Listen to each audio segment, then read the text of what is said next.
Welcome back, everybody, to episode 4 of the Big Boys Pod.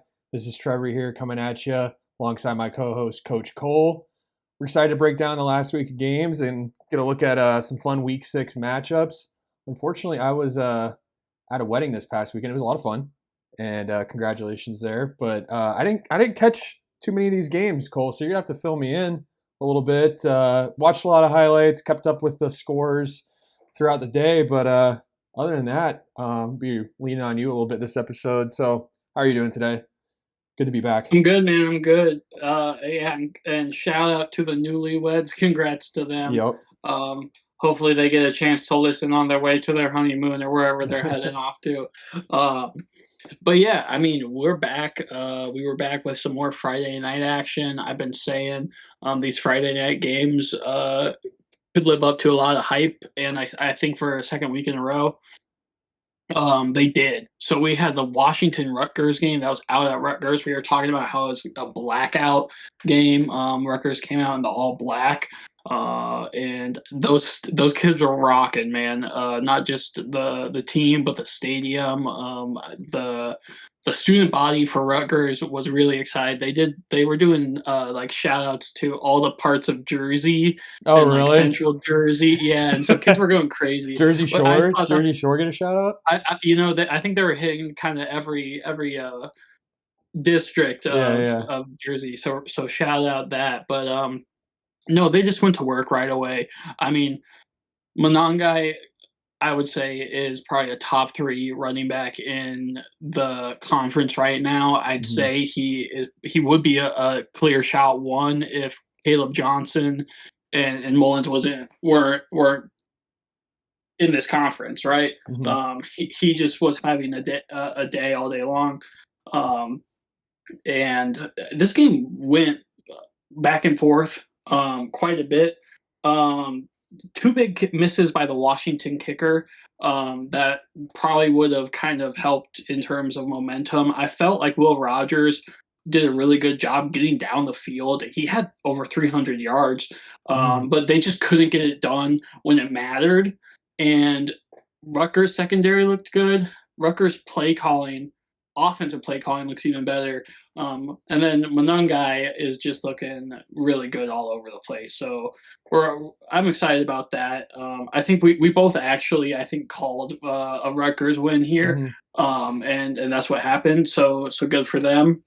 Yeah, I think Um, I did catch a little bit of this one. The uniforms looked clean. Shout out sounded cool.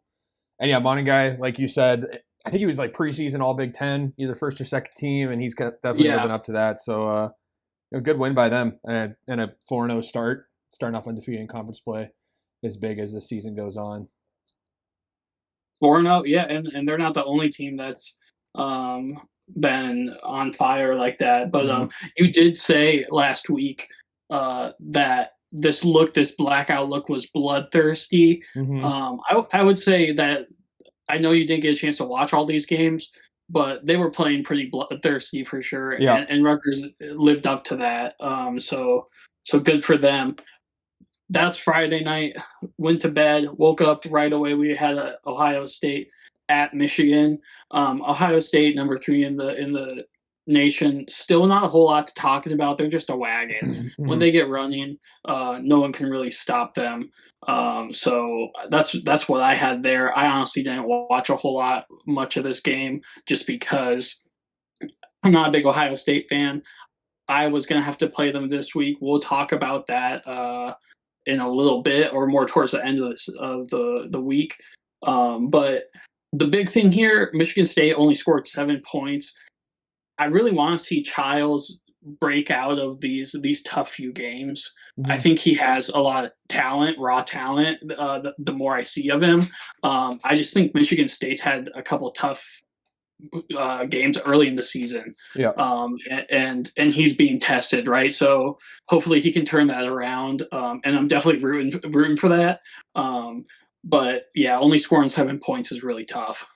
Yeah. I mean, 3-2 to start the year. They did get a conference win, a weird like week 2 or 3 game versus Maryland there, which I thought was going to go the other way, and they ended up getting Mhm. getting the dub there. But this is a team I didn't have too many expectations for them coming into this year. First year head coach, young quarterback. We were talking about Childs a little bit last week. He's only like 19 years old, and kind of making his first starts of his college career this year in East Lansing. So yeah, 38-7 versus a team that, like you said, is a wagon. We've talked about them the last few weeks that, they just keep reloading on talent in every position and look like one of the best teams in the country for sure.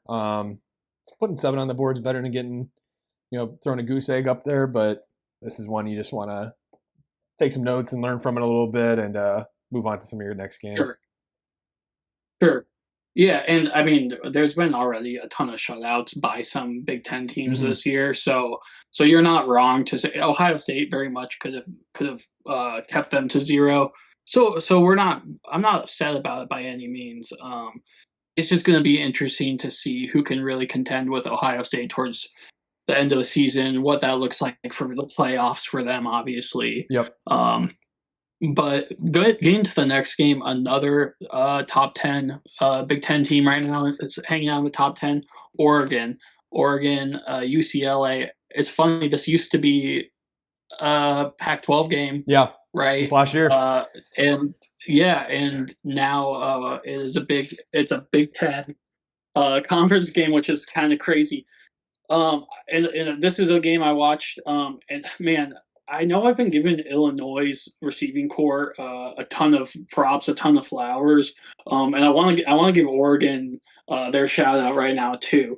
Trayshawn Holden looked good all game. He had that first touchdown for Oregon, getting cooking. I mean, Dylan Gabriel puts up well over 200 yards a game, and yeah, he's good. His receivers do a great job of getting open and also do a great job of getting extra yards, kind of doing that yards after contact action that has become so popular, it seems like, in the past few years of keeping tracks of stats. But so Trayshawn Holden played great.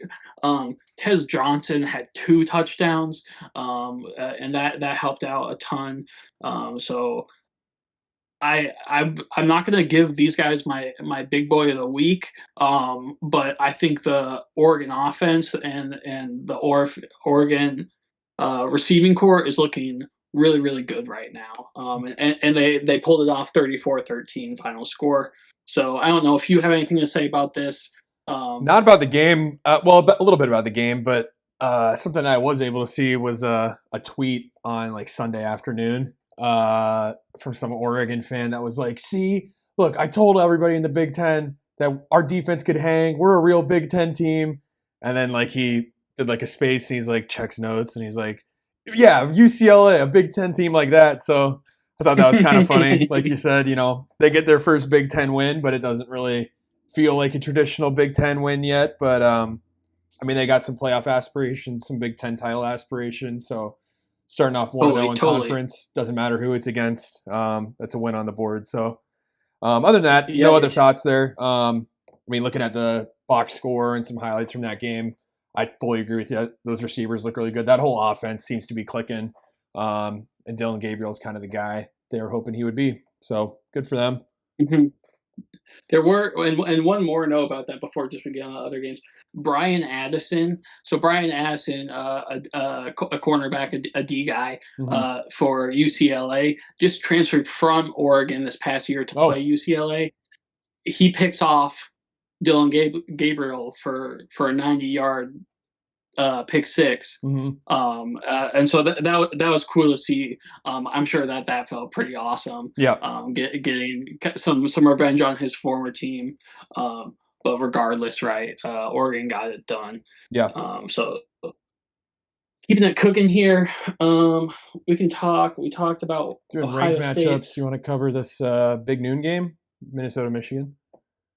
Yeah, let's get into it, right? I have quite a bit of notes here. The battle for the Little Brown Jug match, right? And we were talking about I do just want to get, I do just want to get the trophy, the Plopgate handled right now. At the end of the game, right? So Michigan ends up winning this. Final score was 27. Was it 27-24? Yep. 27-24. Yep, I got it right here. So 27-24. At the very end of the game, they brought it out. The little brown jug comes out in its own box. It's like it's like one of those cases that Harry Potter would take to school in, like one of those old Gotcha. chests or something. Looks real nice, taken Something to care of. protect it a Way little bit. Yeah, Yeah. and there's history in that thing. You can tell it probably reeks, right? And they brought it out um in a laundry, like one of those big towel laundry things. Like the So they were cart, like safe with roll it it. out. Yeah, Yeah. exactly. So the jug is within a container within a container. So big props to the staff at the big house for taking care of the trophy. That's all we could ask Yep. for. But this was an awesome game. The first half was kind of all Michigan, felt all Michigan for sure. Up until kind of the end of that very end of that first half when Brosmore was able to get them downfield. Mhm. Brosmore does a good job all game of getting some good red zone looks and take some deep. He had almost 260 yards, 258 yards on the day. Mhm. Had some really good run scramble plays as well, just to keep things moving. I think Brosmer plays well in big pressure moments, and kind of kept them in this game second half.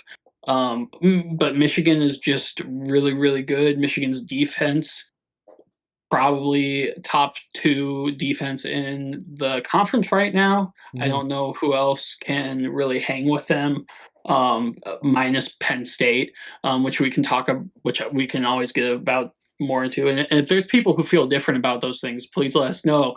But I think like Michigan right now, kind of has their way, right? So that's what I saw. If there was a fifth quarter in this game, right, it would have been anyone's game. It would have been really cool to see Minnesota take it away. But Michigan got it done, and they're keeping the little brown jug for another year and get to etch their name in again. Yeah. Controversial ending there for sure with the onside kick that Right, the onside kick, looked and you know what? recovered, wasn't on an offsides. Even Mike Pereira is the guy on Fox, or Dean Blandino, one of the rules analyst guys, was like, that's kind of a light. It's kind of a weird call to make there. Um, if And that call goes the other way, how different this game might have been.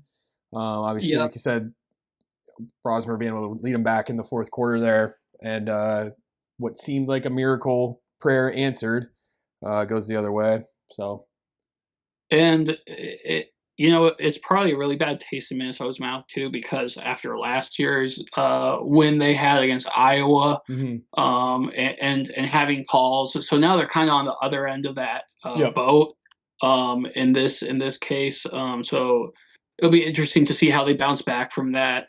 yep, And I think it was a really good game that honored that rivalry, and so I'd say this was a mark down, a +1 for one of the better games of the year. Probably game of the day, to be honest. If we look back and review, that's probably the weekend classic. yep. Yeah, so Awesome. wrapping it up there. Another one of those early games was Indiana on the road, or sorry, Maryland on the road in Indiana.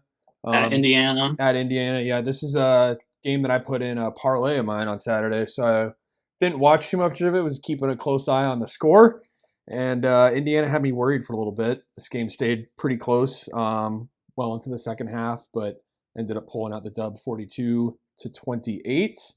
Um, and looking at the passing stats, Curtis Rourke probably had his toughest game of the year with 2 interceptions, but still had 3 touchdowns and 359 yards. And looks to be kind of the guy for them right now, and they're off to a 5-0 start. It's still kind of proving me right here, which feels good. I don't know how much of this one you're able to catch, on TV or whatever, but any takeaways from you for this one? I mean, so actually, I'm glad you brought up Curtis Rourke, because he is my big boy of the week, Again, even with and 2 picks. even with 2 picks, right? And it was between him and Dylan Gabriel. To be honest, in my head, I think just the fact that Dylan Gabriel has taken Oregon deep, right, and they're undefeated still, and good for them. But the fact that Indiana is arguably leading the Big Ten right now, right, in an undefeated season. And the fact that he was pulled out, yeah, he threw 2 interceptions, but 3 touchdowns. His completion percentage was 66%, so like 22 for 33.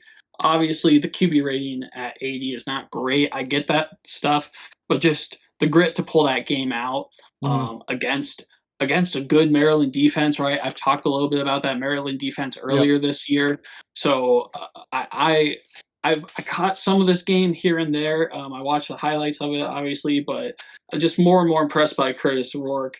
And from right now, to be honest, I think he has to be the big boy of the week. Second time this for past him. Week. Yeah, second time for him. It's got to feel good. Mm-hmm. Yeah, so I guess it sounds like you're saying it's a little bit of like Oregon, their expectation was to be good. They're delivering. Good for them. But Indiana, the expectation's a little different, and you're seeing them maybe overachieve a little bit from what was kind of thought this team would be this year.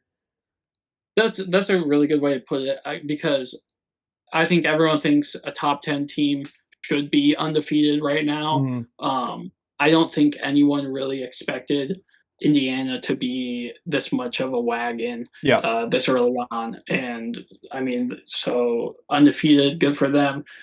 Their next game is at Northwestern, and we'll get into those previews, but I think they're about to be 6-0, to be honest. Yeah. So yeah, that's what I picked a couple weeks ago, infamously. Yeah. And I guess 6-0 start get bowl eligible in October's got to feel good for a program that in the past it's been a little challenging to even make it to a bowl game. So it's got to feel like good. A bottom 10% team historically. Yeah, program definitely. Historically. Definitely. They're getting it done. So good for the Hoosiers. Yep. Another team though, obviously, that we've had a tough season and given them a tough time. Their neighbors up north is Purdue. They hosted Nebraska and Dylan Raiola, and they lost at home. Nebraska 28, Purdue 10. I don't have much to say about this game. Was tied at half, 0-0, looking like a classic Big Ten West slugfest there for a little bit. And you know what? And my thing here is Dylan Raiola did what exactly I expected him to do, throwing for almost 260 yards. That seemed kind of like the sweet spot for a lot of our Big Ten quarterbacks this week was around the 250 to 280 yards, which, to be honest, seems like a lot of yards for Big Ten QBs to be throwing this early in the season. And maybe I'll do a little research on that to see what the trend's been in the past. But if we're turning into more of a air raid offense, or maybe just we have really good offenses and really good completion rates as a conference right now, it would be interesting to find out. Regardless, though, Dylan Raiola had a good day, throwing for 1 touchdown, but 260 yards, and obviously taking care of Purdue. So good for them. Good for Nebraska. Not going to say go Big Red on this one. They're still 1-1 in the conference, and I think that eventually they'll hit some bigger bumps in the road. But they're picking up the wins when they have to. Yeah, I haven't schedule watched them too much to know who they got left on the schedule, but this is a team that's sitting at 4-1. You got to think is going to be bowl eligible for the first time in a long time, from what Nebraska fans are used to in the past. And that first half, maybe a little bit of a hangover still from that tough loss last week versus Illinois that we had talked about, but being able to come out in the second half and get some points on the board and come away with the wins, really big. So I want to move on to another mid-afternoon game there. We had Wisconsin heading out to Los Angeles and the Coliseum to play USC. USC took care of business this one, 38-21. This was the second leg of my parlay last Saturday that also hit. So watched this one pretty closely, and same deal. I sweat them out a couple times. This one kind of looked really close for a while, and USC was able to come out with the win on this one. Miller Moss, I know you were talking quite a bit about last week, had another really good day. 66% completion percentage, 30 for 45 with 308 yards, 3 touchdowns, 1 pick on the day. only other thing I want to say about this one before turning it over to you, just looking at ESPN has their win predictor thing that they do, FPI, whatever you want to Yeah, call yeah. it, and it Like the changes as the chart game goes on. Yep, throughout the game. exactly. This one kind of looked like just a roller coaster up and then right back down. USC started this game. It's about 80-90% chance of winning. By around halftime, they were thinking Wisconsin was going to take the win when they were up 21-10 at half.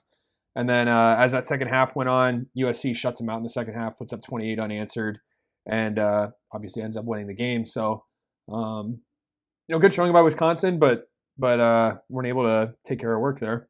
What do you think on this one? Two things. I think. I mean, I'm glad you brought it up. Like the 28 unanswered points. The first half was awesome, and Mm-hmm. it was cool to see Wisconsin playing really good ball in that first half, especially out at the Coliseum. It was kind of, if you were watching this game, it was hard to tell how many people were in the stands and who was a fan of who. There's just a lot of red out there. Yeah. I I can was imagine a watching lot of it. Wisconsin fans out there. Sorry to interrupt, but I can No, I imagine think there people were. I making the think there were. trip. And I think that's something that's great about the West Coast editions is Mm-hmm. now we're gonna get some West Coast fan bases, some more fan bases to kind of show their support in some new spots. Yep. But yeah, I mean they had, what was it, 21, right, and that was all they ended up scoring on the day. But they were up 21 to 10, and then things just kind of fell apart from there. Miller Moss, yeah, he went 66%, but he had 44 attempts. I mean, the kid gets the chances, gets lots of chances, Mm-hmm. and the more the better this early in the season, right? He's going to have to play some really good games again to keep USC in contention for playing for a Big Ten championship. To be Mm-hmm. honest, he has to play better or as good as probably Dylan Raiola, as good as Dylan Gabriel, right? As good as Will Rogers can play. And not saying that he's not. I think he is, and he cleared that for a lot of guys this week with just his yards. Mm-hmm. But it's about how persistent or how consistent they can be, and how efficient they can be. And as long as you're shutting out teams, right, and your defense is shutting out teams, that always helps too and gives you a little bit of cushion. But For I don't sure. think they're going to be able to do that against every single team they play Mm-hmm. this year. Yeah, you misspoke and said persistent instead of consistent. But honestly, I I think that's not even really misspeaking at all because he is persistent too. And I think, some of the other games I've been able to watch of him, obviously not this one the last week, but he is just seems like such a good leader for that team. And Mhm. has such a good attitude that don't give up, keep fighting, persistence type attitude that I think will help them as the season. We get deeper into the season here, and get some more tough matchups ahead of them. So I like this USC team. I like Miller Moss. I mean, you listed off a slew of really good Big Ten quarterbacks right there, and I fully agree that he's in that tier one, tier 1.5 at the worst of Big Ten quarterbacks right now for the Yeah, way he's played sure. this year. Yeah. And there's a lot of guys I left off that, but Mm-hmm. I like the props you're giving him. He is definitely given that Trojans fight on attitude, which I love to see. Just a guy in college, really getting behind the mascot, getting behind the program. So to be honest, as the season goes on, I'm more and more a Miller Moss fan. I'm more and more USC Trojans fan, and I'm just loving all these West Coast editions. Yep. So a good win. And on the Wisconsin side of things, I think they'll get their wins too. I think they'll find a way to become bowl eligible. They're 2-2, Yeah. but they'll get the wins when they're due. It seems like another 7-5, 8-4 type year for them, maybe. Which they were definitely trying to make that next step up this year, second year. Luke Fickell's there. But having Tyler Van Dyke go down a couple weeks ago in that Alabama game, like we talked about, that's a tough loss. Having a guy under center that you brought in to be a leader that had some experience, and losing him in an early game like that's tough. And Braden Lott gets thrown into a tough situation and is making the most of it. But I mean, let's be real; these aren't quite the same guys right now, at least. So hopefully you can figure it out a little bit. The Big Ten's a lot of fun when Wisconsin's good, and they're running all over teams, especially when it starts getting cold out. I don't know which of these West Coast teams make a trip to Madison, or if any do this November. But if they do, that'd be a really fun one for sure. So early in the year still, and they can come back, but maybe a little disappointing start to the year for them. Yeah, no, that's a good way to put it. I'm sure if you're in Madison, you have a different feeling about how things are going for sure. Yeah. We had how many games left to talk about? I think just the one here.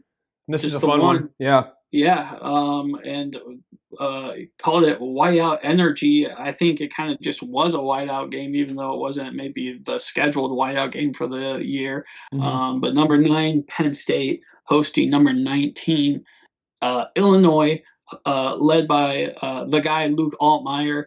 And I think he kind of hit his first big bump in the road with the Penn State defense. He threw for under 200 yards this week. Mm-hmm. They only scored 7. Granted, Penn State only scored 21. It was a low-scoring game. There were a lot of back and forth possessions, right? Mm-hmm. I believe also, let me pull up my notes here if I'm wrong here, but didn't Penn State miss a few as well? They did, yeah. So they missed the 2 field goals.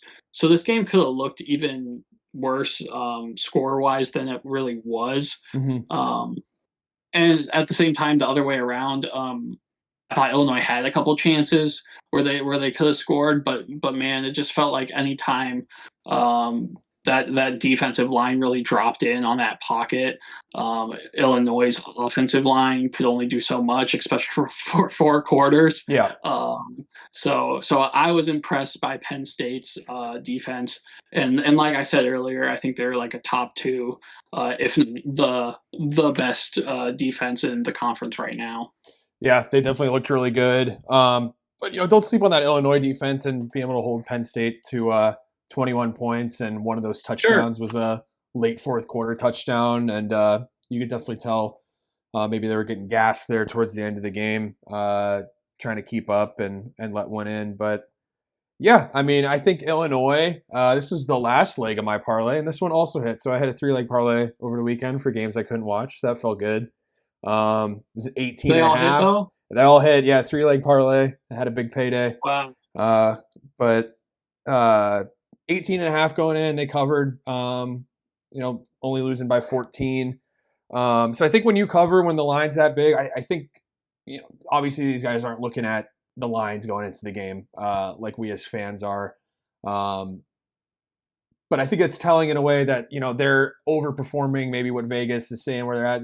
Vegas, who's got all the money on this, they're overperforming and playing really well. And I think that they showed out really well to keep this game as close as it was throughout the first half. And that defense is nothing to sleep on. But I fully agree with you with that Penn State defense. They look monstrous right now. And that defensive line really was a difference maker in that game. And specifically one guy on that line that I want to shout out and give my big boy of the week to. Okay. That is Abdul Carter, who had a monster of a game.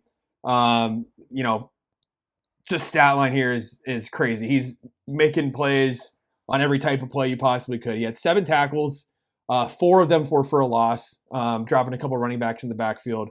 Had 2 sacks on top of that, and had a pass deflection.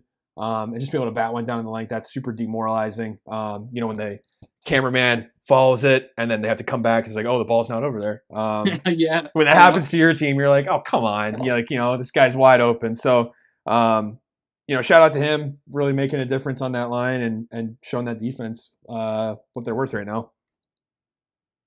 Yeah, they are really good. They're a top 10 line. I think that defensive line might be a top 5 defensive line in the country. Mm-hmm. And we'll get to see some more of them in action against some good teams and some other teams that are trying to figure out their offense, right? So I think we'll see some bigger plays, especially from your big boy of the week. Yep. But yeah, they had a field day for sure, and Happy Valley was rocking, so they got it done. So that capped off a really good day of Saturday games. Everyone now has played at least one Big Ten game, Mm-hmm. so we're officially in conference play, right? Yep. And I got the So standings here. If we want to run through these real quick, you do it real quick. two of them have played 2 games and are 2-0, and that's Indiana Hoosiers, first in the Big Mm-hmm. Ten right now, on a technicality of alphabet, but they are first place, and Michigan's Hey, right there with rules them are at 2 and rules. 0. Yeah, rules are rules. But honestly, when you break down some of the, there's a whole tiebreaker thing that the Big Ten has this year for who makes the title game. Uh-huh. And it's like 7 different, obviously first is wins, and then forget exactly what comes after that, like common opponents, that sort of thing.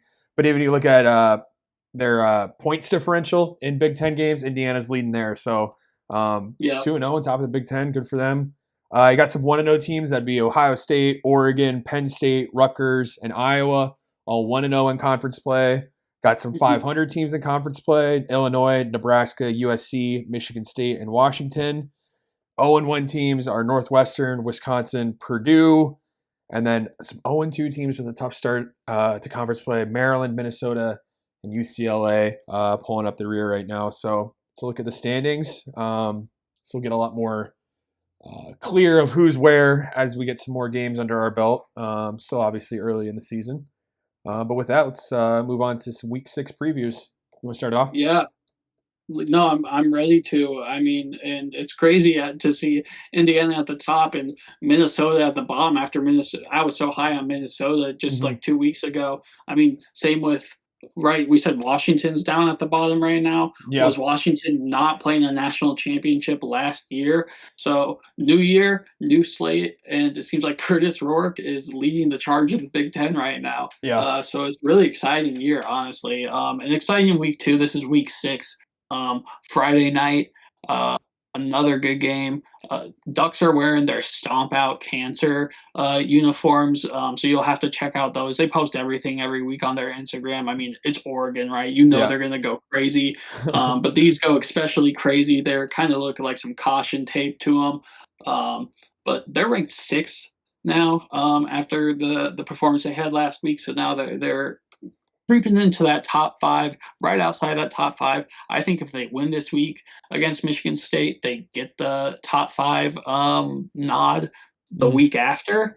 So I think it's going to be a really good night out in Eugene for the Ducks.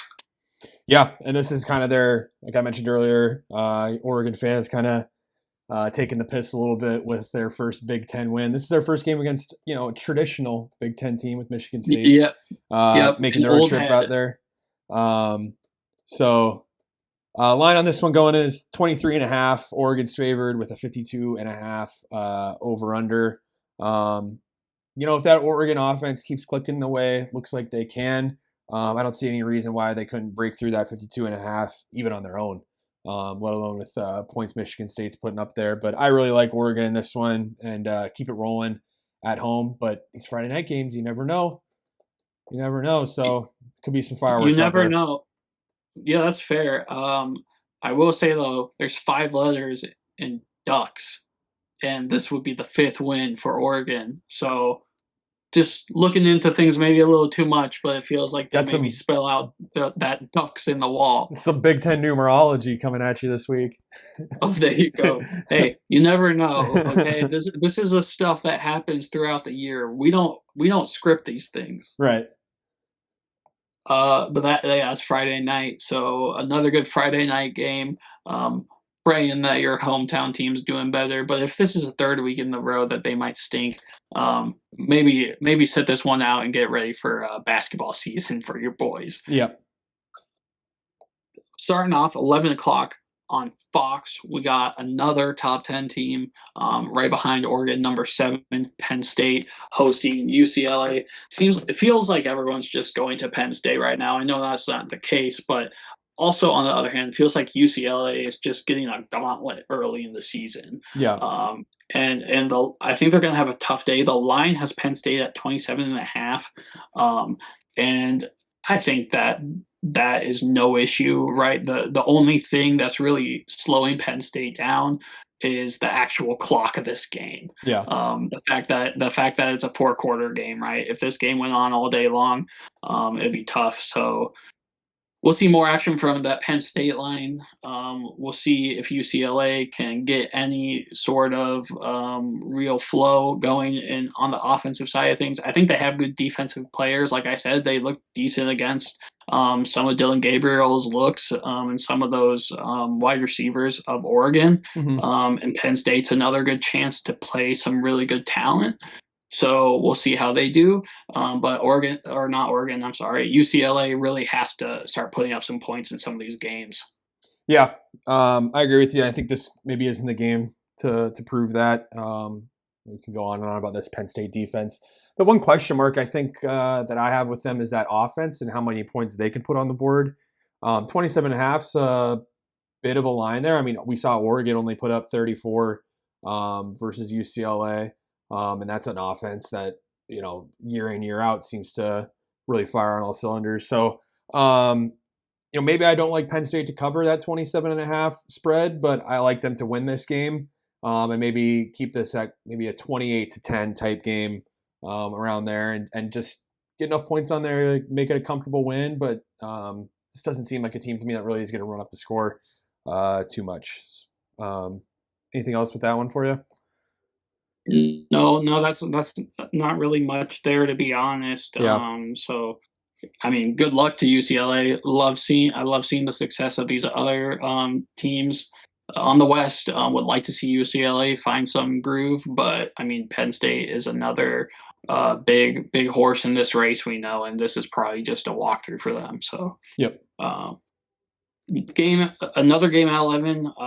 Purdue going on the road, so getting out of Lafayette on their way up to Wisconsin. This is actually my chance. I think Purdue's finally going to get a nice win. It's going to be a Really? 4-quarter. Yeah, I think this is a 4-quarter fist fight. This has to be a fist fight of a game. Back and forth. I think Purdue's going to have some opportunities if they stay in it. If Max Clare can play really good, he's had some really good receptions for Purdue, especially last week. As if he can just keep leading the charge and get the ball thrown to him, I think there could be a chance here that Purdue goes home with a win, right? So, all right. And even more so, that would be even more deflating to the Wisconsin fans. And I think Wisconsin put themselves, unfortunately, in a situation where this week they have to win against Purdue. Mm-hmm. Yeah, so that's where I disagree with you. I think because they kind of feel like they have to win, I think this is a good opportunity for them to go out and win, especially at home, and really maybe get their season back on track. And I think they'll be ready to do that. So for that, I mean, I'm taking Wisconsin. Their favorite right now, 14 is the spread. So no call which way or another on that one. But I really like Wisconsin this one. Maybe you're onto something with Purdue going on the road. It seems like they've been at home the last few weeks and a few tough losses. And maybe, on that road trip out of town, stop at that Dick's Sporting Goods there in West Lafayette and get some new cleats, if that helps them out or something like that. Yeah, breaking a few new cleats, could definitely help. Yeah. So, do you think it's going to be a fist fight then, or you think they clear this no problem? I mean, this Purdue team has not looked good. So, it was a fist fight. Some Purdue players have looked good, right? And if they put that together, we might have a real game here. It's a matter of doing it for 4 quarters. And you said it'd be a fist fight for 4 quarters. Purdue needs to prove it to me that they can do it for 4 quarters because so far, I mean, their one win was versus an FCS team and kind of beat up on them a little bit. Otherwise, their other 3 games, I mean, they're 1-3 right now. And, having 56 or whatever it was in the first half thrown up on you versus Notre Dame does not look good. But then, on the other hand, holding Nebraska to 0 points at halftime, I mean, shows that you can hang a little bit. So, I don't know. This team's got a lot of question marks for me. A lot of question marks. It sounds like this is going to be a game where both of us are going to be tuning in. Yeah. We might have to go live for this one or something and talk about this one if we're both taking opposites. Yeah. So this might be the early look to start your Saturday for sure. Definitely. I'm excited for it at least. And yeah, I'm back in the Boilermakers. After this game, same network, Big Ten Network, we got Indiana at Northwestern. I was talking a little bit earlier about the wagon that Curtis Rourke is running across this country, right? Going out to Northwestern, going out to essentially a practice field on the water. I think they're going to have some fun out there. Might have some extra air beneath that ball with that wind from the lake effect. But the reality is we're about to see a 6-0 Indiana team. You like them? I like them. I like them a lot. And not saying I don't dislike Northwestern, but it's not their week. Yeah, no, I'm right there with you. Like I said, called this a few weeks ago, so I'm going to stick by it. The Indiana gets off to a 6-0 start. They're number 23 this week. Finally got into the rankings. I felt like last week they had some good justification to get 23 last week, but where they're at now, it's got to feel good for them. Maybe it helps a coach like Kirk Signetti there, who famously said, "Google me, I win," to tell his players in the locker room, "Look, we got a target on our backs now. They see that number next to our name and they want to take us down, but we win. We're a winning team, and go out and prove them wrong on Saturday." They're favored by 14 points. If that offense can click the way that we've seen them click, I think 14 points is no problem for them. Curtis Rourke has another big day. They have like a trio of running backs back there that just can go three guys deep, and it's still a guy that you don't want to see lined up against you. So I really like them to go 6-0 and get ready for that Nebraska showdown on October 19th. Could be a ranked one depending on what Nebraska does.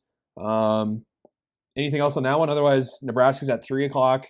Bounce half an hour ahead before one last 2:30 game and cover this one here. I was gonna say I kind of want to hit that Big Ten Network just to bounce back and give us a chance to talk about something that we're both excited for. I know Iowa going out to Columbus to play number 3 Ohio State. Line is 20.5 for Ohio State here. It's moved a little bit. It was 23, I think, when it opened. So it's moved a little bit in Iowa's favor. A little bit, and I think Iowa can keep this a 2-score game for sure. I think part of that comes from Caleb Johnson. He's proved that he can do his job right and lead his side of things. The bigger question I have about this stuff is if Cade McNamara can get his job done right, and if he can do that, and if Iowa can score at the same rate that this juggernaut offense that Ohio State has. Because Ohio State could have a really great day. I love Iowa. I love Iowa's defense. But Ohio State could go for like 80% clearing rate on scoring from their drives. And I wouldn't be shocked, right? That's not a bad day for them by any means. So unless we're getting big picks, or unless Iowa can score like on damn near every drive, right? I think this is going to be just another week for Ohio State, tuning up for bigger games. Yeah, I kind of maybe tried to transition to that Nebraska game because this isn't one I was too much looking forward to talking about, but you just want to dive right in, so let's get it. I agree with you. That Ohio State defense is good. There is a couple interesting matchups, though. I'll talk in Iowa's favor. I'm not going to pick them to win. I won't be that much of a homer. But what keeps me excited for this game, as an Iowa fan, where I think maybe there's a chance is a couple interesting matchups. And one of them is Ohio State quarterback Will Howard and the Iowa secondary, which has traditionally been the strongest part of their defense. There's been a couple of blown coverage plays this season that we've seen. Or maybe some of these Ohio State wide receivers, a guy like Jeremiah Smith, freshman looking like a stud, can maybe expose that. But Kyle McCord transferred out of Ohio State, goes to Syracuse this year and keeps tearing it up there. And a lot of Ohio State fans kind of got on him last year that a lot of their lack of success that they wanted to see was on his shoulders, and he's kind of proven them wrong up in Syracuse. And Will Howard's playing about the same way that he did. So I don't know if necessarily you got that much of an upgrade. I mean, this is a guy that spent some years toiling at Kansas State, played really well Mhm. there, but Ohio State's the next step or two above a program like Kansas State, Yeah. and doesn't seem like that different of a guy. So maybe Iowa can kind of get to him a little bit if the line can pressure him a few times and force him to make throws rather than just relying on throwing up for wide receivers. Maybe Iowa's got a shot there. The other thing that I think is interesting, they've had a week off now. Offensive coordinator did a press conference last week, Tim Lester, who we've talked about on this show before. He said there was a couple deep shot type plays that he wanted to call versus Minnesota that didn't end up getting called. I think Mhm. there's a Mhm. chance that there's some plays in the playbook that Ohio State and every other team that's left on Iowa's schedule has no film on yet.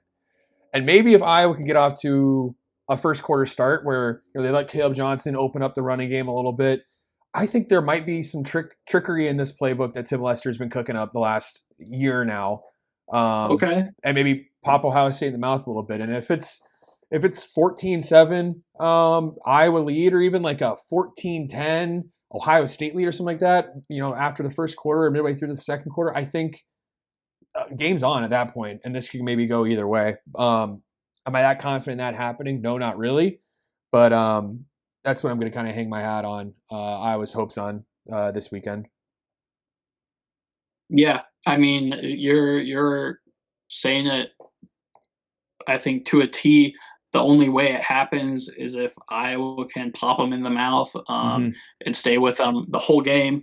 Uh, it's not something that worries me, right? Because I don't like using the word worried. It's just the fact of the matter is Quinshon Judkins is gonna have his yards and gonna have a good day on the Ohio State rushing side Mm-hmm. too. So like, yeah, Jeremiah Smith is a top 5 receiver in the country right now. I know.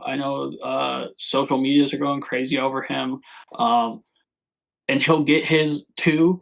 And if Will Howard can have a good day and connect right, like you said, that Iowa secondary is going to have a tall task, and we've seen them live up to the task Yeah. before and handle those things, which is going to be awesome.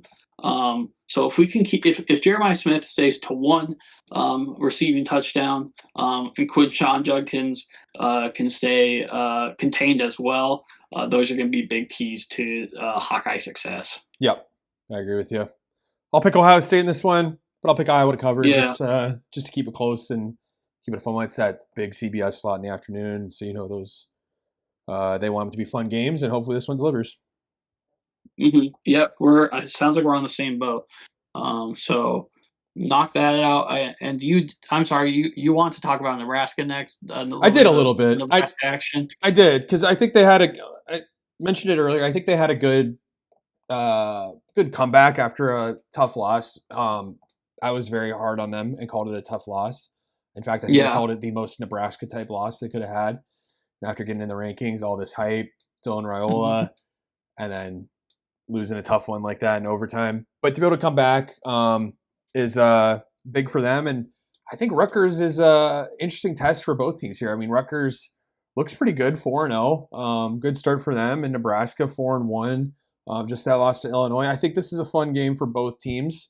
It's in Lincoln, and Nebraska's favored by 7 on this one. So you take away that home field advantage, it's maybe more of a 4.5 type game on the spread. I think it'll be a close one. And I do like Nebraska in this one. I think their level of competition's been a little bit higher than Rutgers has so far this year. They've proved it a couple more times or kept it close in the game that they couldn't pull out. I think it'll be a close one. And I think Nebraska gets the win in this one. Maybe climbs back into the rankings for a fun showdown in a couple weeks versus Indiana. But I like them to keep rolling here. I think they got a lot of good things cooking there. Sure. You're not wrong about any of those things, right? And at home at 3 o'clock in the afternoon, that stadium's going to be packed, Hmm. especially for a team as good as Rutgers right now. Hmm. The reality is, I'm gonna have to go on the opposite side with you here. I think Rutgers is only getting better week by week. I So I'm thought not that they wrong. I'm had just not right. That's what you're saying. no, yeah. I'm I'm not not. I'm not wrong. I'm trying. just not right. No, and I think Nebraska, like we said, is like you said, is gonna have a season where they get to probably go dancing, go play some bowl Mm, game action, and that's good for Nebraska fans. Nebraska fans should be more than ecstatic about how this year's gone already for them, in my opinion. mm-hmm. But I don't think you stop Rutgers by any means right now. And sorry, I just lost my notes on them. Just going off about Nebraska. But no, Raiola's good, but the Rutgers play calling in and of itself, I think, is some of the better looking play calling we've seen from an offensive side of the ball in the Mm-hmm. conference so far. I like them. I like Rutgers. I like Illinois right now, and I like some of the actions that I've seen Oregon run. And we'll see how those things start to kind of change as the season comes on and some of these teams start to play each other. And kind of like you said earlier with Iowa, what more in these bags these coaches and these teams have Mm-hmm. in pressure situations. This will be a close game. Both these teams can play, and I think this is kind of going to be like a gunfight. I think there could be a high score in this. I think the over could definitely hit in this. But I think Rutgers handles and gives them a little bit of an East Coast shakedown, a little Central Jersey. How you doing? Yeah. All right. This will be one to tune into after those 2:30 games are wrapped up. If this one's close, maybe catch a good fourth quarter there before some of these evening games.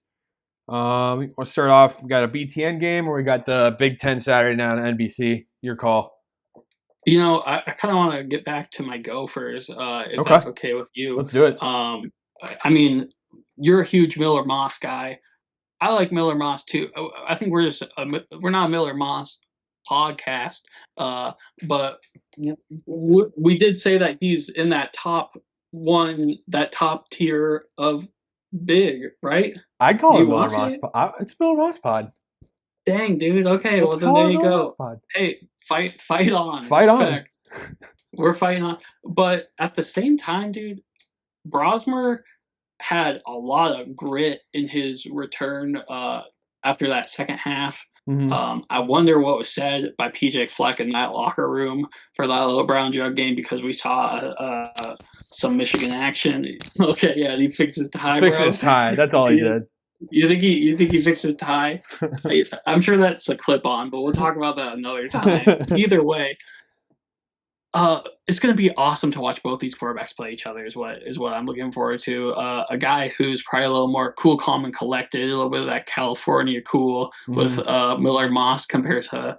I mean, like if you watch Brosmer, he gets juiced for his guys. Yeah. When they score, and when he makes plays, and when he picks up a little bit of scramble action.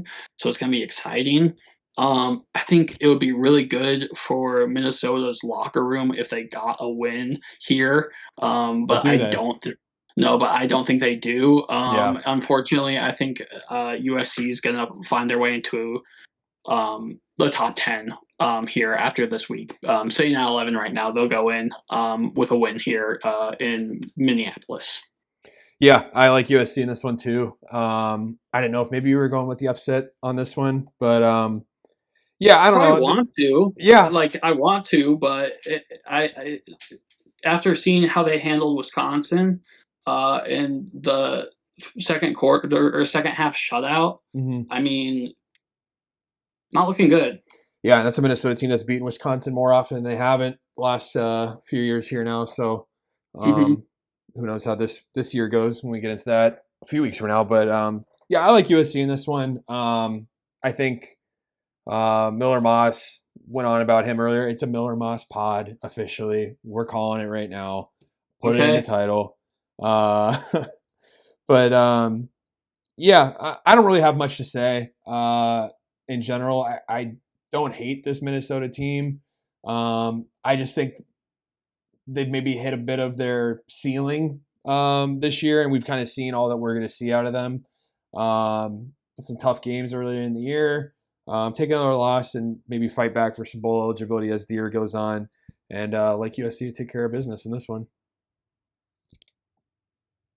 So you're kind of speaking opposite to my hype around them. A little bit. I know you're saying they might hit their ceiling. That's just an idea of how good it can be, right? As a Gopher squad, I thought they looked good in the all whites with the M on one side and Goldie the Gopher on the other. But a team like the Trojans, they don't care about what you're wearing. They No, have the same exactly. uniform all the time. Yeah. So I think it's stuff like that. When it's all about the glitz and the glam, who cares when you got a gunslinger like Miller Moss coming into your into your stadium? So we're both USC there. We're both saying fight on. Fight And we're on. saying shout out Miller Moss. So hopefully we can get him on the pod towards the end of the season. Yeah. He can Talk a show us the little bit Heisman. more. You know what? If he gets a chance to put any trophy up, or if he gets a chance to play in the Pop-Tart Bowl, I want to see a little bit of that too. Yeah. But yeah, Heisman would definitely be better. Last game, a game that might sound a little familiar to people, because I believe it was the national championship game. This time last year, we had Washington playing the Wolverines of Michigan. Of Ann Arbor. Of Ann Arbor, and Ann Arbor's going out. They're playing in Seattle. They're playing at Washington. They're gonna have to handle Will Howard. Will Howard did something in their last game this past week where he had his helmet off and he did one of those hell yeah headbutts to one of his other guys, but he had his helmet on. I get the hype, dude. Yeah, I get it. Your brain and your health safety, your safety and your clarity is important, right? So I hope he had a good week. I hope he recovered from that. I hate to see stuff like that. I see high school coaches do stuff like that with their guys all the time. You got one brain, guys. You got one brain, and you got one chance to come back and play Michigan again, right, from the national championship. And it'll be really cool to see Washington handle this and knock Michigan kind of out that top 10. But we've talked a lot about how good Michigan is. We've talked a lot about how I think they're one of the upper echelon teams of the conference. So probably this road game for them will be no issue. It seems like they haven't had a lot of road games. It seems like a lot of people have been playing at the big house. So time for them to get out of there. But it might be a good change of pace for them to get a chance to beat up someone at their home. Yeah, this one. I mean, I know it's a rematch of the national championship, like you mentioned. It is for the teams and the uniforms that are there, and the fans in the stands. But the two head coaches that shook each other's hands at the end of that game, neither one of them are going to be on the sidelines this weekend. Good point. Both the starting quarterbacks, neither one of them are going to be there. You go up and down the starting lineups on the offense and defense of both these teams, and a lot of those guys are not going to be there. So, in a way, like, you know, if you were a guy sitting on the bench last year, underclassman that's getting your chance to play, you remember sitting on that bench and, you know, watching the guys spot or two ahead of you on the depth chart get beat up if you're a Washington player, or if you're a Michigan player, you're out there wanting to do that, what your teammates were doing to Washington. But right. You know, outside of that, I don't know how much of a barometer that game is for this game. It's two completely different teams. That, you know, one of them has been able to recover from losing a lot of their talent and their coaching staff a little better than the other so far. Michigan seems to, you know, be ranked and still looking really good. But, you know, this one, I'm a little surprised. I know they're at home, but Washington's favored by 2.5 in this one. And when I was kind of thinking as to the why, the only thing I could think of is a bit of an indictment on Michigan's offense and a lack of faith in Vegas that their offense can score enough points to win. Whereas Will Rogers, I think they like to, get some points even past that Michigan defense that we like so much and a lot of the country seems to like so much. So I still do like Michigan to take care of business in this one. But if it's going to be a close game, I mean, I'm not going to complain late at night. Yeah, I'm going to go with Michigan to get the win. So you're saying Michigan. Do you think right now then Vegas is inflating their confidence in Will Rogers and he has to step up to that? Because if he doesn't win this game or cover in that sense, right, now we have to start asking if he stays kind of in that talks with some of those other quarterbacks we talked about earlier. Yeah, maybe. I mean, if they end up not winning this game, I think that's not the end of the season for them, really. No, and I'm not saying that. But I think maybe we're talking more about Luke Altmaier more than maybe Will Rogers in the future. No, for sure. If it depends on how much that falls on his shoulders. If this ends up being a shootout type game, he puts up 4 or 5 touchdowns and the defense just is leakier than a whatever. Then, sure. Then I don't know if that's on him necessarily, but based on what we've seen from out of these two teams so far, I mean, Michigan's defense can stop teams.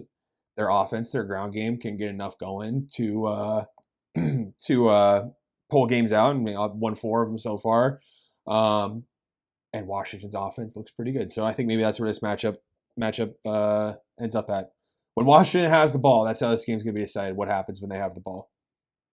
Okay, I like the way I like how you said that, and I think you're right there. So it's Washington's game to decide, right? And yeah. Who's your pick on this one? I'm thinking Michigan. You're thinking Michigan, okay? Yeah. Just they're too good right now. And looking back now, even more about that loss to Texas that they had, retrospect or hindsight, they're just looking better from that. So I'm gonna go Michigan to handle this one here. Cool. But I'm excited, man. I mean, we got some really exciting games. We have 1, 2, 3, 4, 5, 6 teams that are ranked right now, and 1, 2, 3, 4 of them are top 10 teams. Yep. So the Big Ten is cooking this early on in the season. It's week 6. We could have our first bowl eligible team even by the end of this week, which is really exciting. And who would have thought it would be the Hoosiers, right? Yeah. I would have never guessed in a million years. It sounds too good to be true. So good for them. Yeah. Any parting thoughts about review, preview, or anything in general, Trevor? Yeah, no, I think you said it. There's a lot of fun games this weekend. I think less so than maybe some weeks past. Not as many of these ranked teams playing each other. But I think we like a lot of these ranked teams to kind of take care of the unranked teams like they should. And then for some of those teams that are right outside the rankings, I think you have a couple interesting tests for those teams. That Rutgers-Nebraska matchup, that Purdue-Wisconsin matchup, I think are still going to be 2 really fun ones, even those teams are outside the top 25, just so they can really see where they're at. I mean, are these teams that are going to knock into the rankings by the end of the year, or is this going to sink them? So looking forward to it. Should be a fun one. Should be a good one. 2 games, both those games, 2 games that we split on too. So we'll have to see, right? Those are games that I know we'll both be watching. But exciting to see the Big Ten keep climbing and see how things shake down after this week. Absolutely. Alrighty. Well, everyone have a good one. Thanks for listening. Make sure that you follow us on our Instagram. You interact. We love to hear some of the people's thoughts and takes, both in person and online. And make sure you subscribe and like that stuff on YouTube so we get that play button soon enough. Yeah. Vote in our polls too. The polls are fun. Seriously. It is fun. That's honestly some of the most fun parts of this, just to see that. Yep. All right. We'll see you next week. All righty. Peace out. Bye.